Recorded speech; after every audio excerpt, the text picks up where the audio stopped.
Hello everyone, you're welcome back to Legal Impress.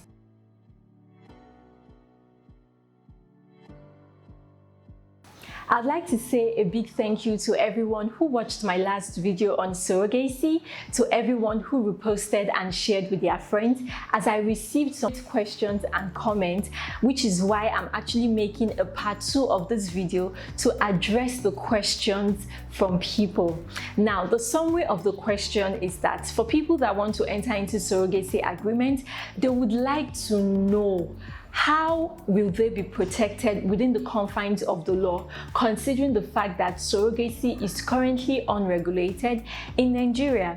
In also explaining this, I would compare what is applicable in other jurisdictions for a better understanding. Now, my take on this is that before going into any surrogacy arrangement, seek proper medical advice, seek proper legal advice, work with a fertility clinic that is registered or belongs to a body or an association that is into the surrogacy practice.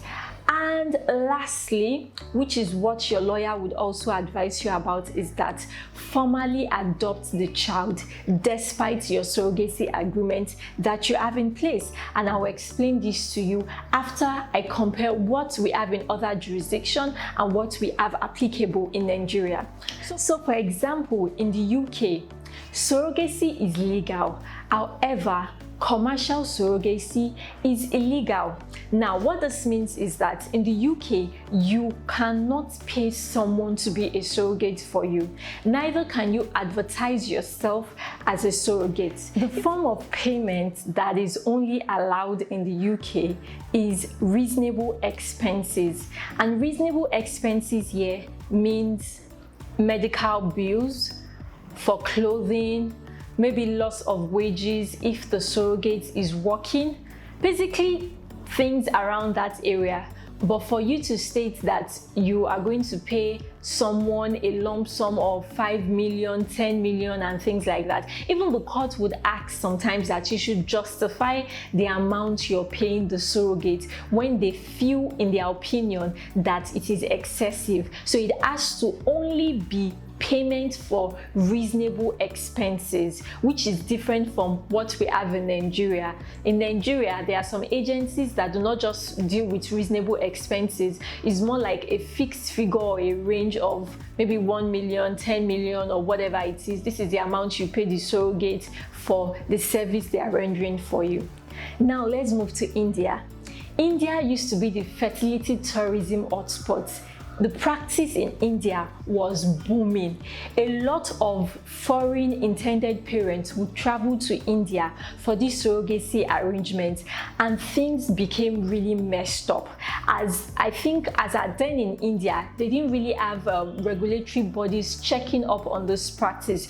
Due to that, there were a lot of unethical practices, and also it became rent a womb, and they started having baby factories where people started selling kids and things like that. So the government had to do something quick about it. A bill was proposed and passed into law.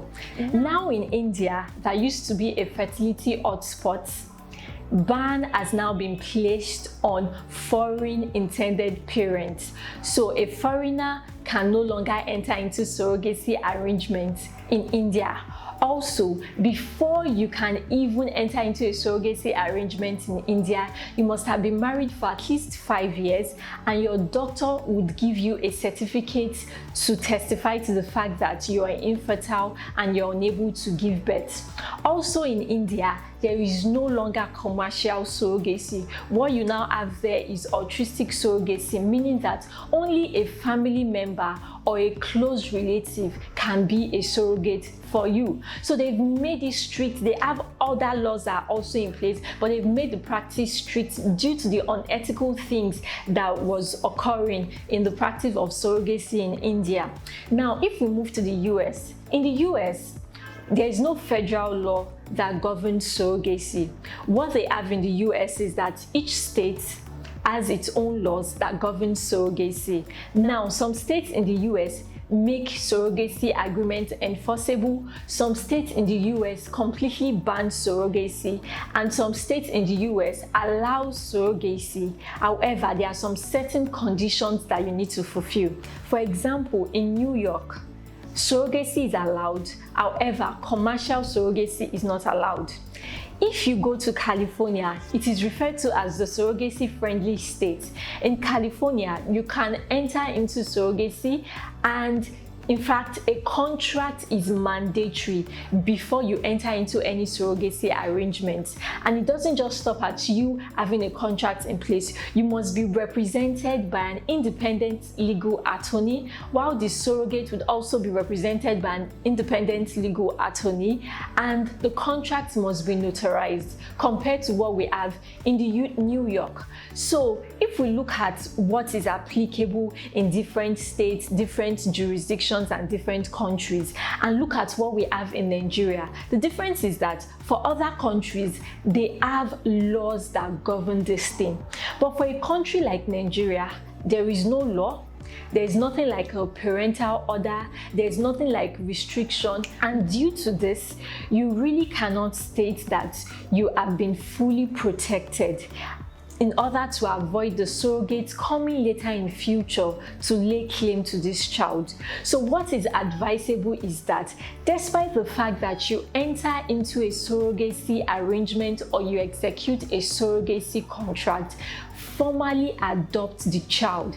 And this is because adoption is the only way in Nigeria you can formally become the legal parent of a child that is not biologically yours. Based on my research on surrogacy, there's an Association of Reproductive and Fertility Health of Nigeria. They have stipulated some guidelines for Lagos State that Lagos State can adopt for people that are going into surrogacy arrangement or for fertility clinics that are engaging in this practice. I'm hoping that very soon it will be adopted, and a lot of fertility clinics can now be regulated by this, pending the time we have a federal law that would be in place for surrogacy arrangement. Also, the Nigeria Law Reform Commission have also come up with their suggestions that irrespective of whatever surrogacy agreement or arrangement that you have in place, formally adopt the child. And I think with this, it's good because, as I stated, it would prevent the surrogates from coming later in future to lay claim to this child. So I hope that this second part of the video has given you a deeper understanding of surrogacy arrangement, and you will know what to do whenever you want to enter into one. So thank you for watching, and please keep the questions coming. I would love to answer, and I would ensure that once Lagos State adopts these guidelines and it is out in the public space, I would do a review of it, and I would also try and do a video, or if you would like a copy of a review of it, you can also send me a mail or drop your email address and I'll forward it to you, so that for people that are entering into surrogacy arrangement, you will know the position for the guidelines on how it should be on, or the practice that should be followed in Lagos State. Thank you for watching, and please don't forget to subscribe, like, and follow me on all my social media platforms.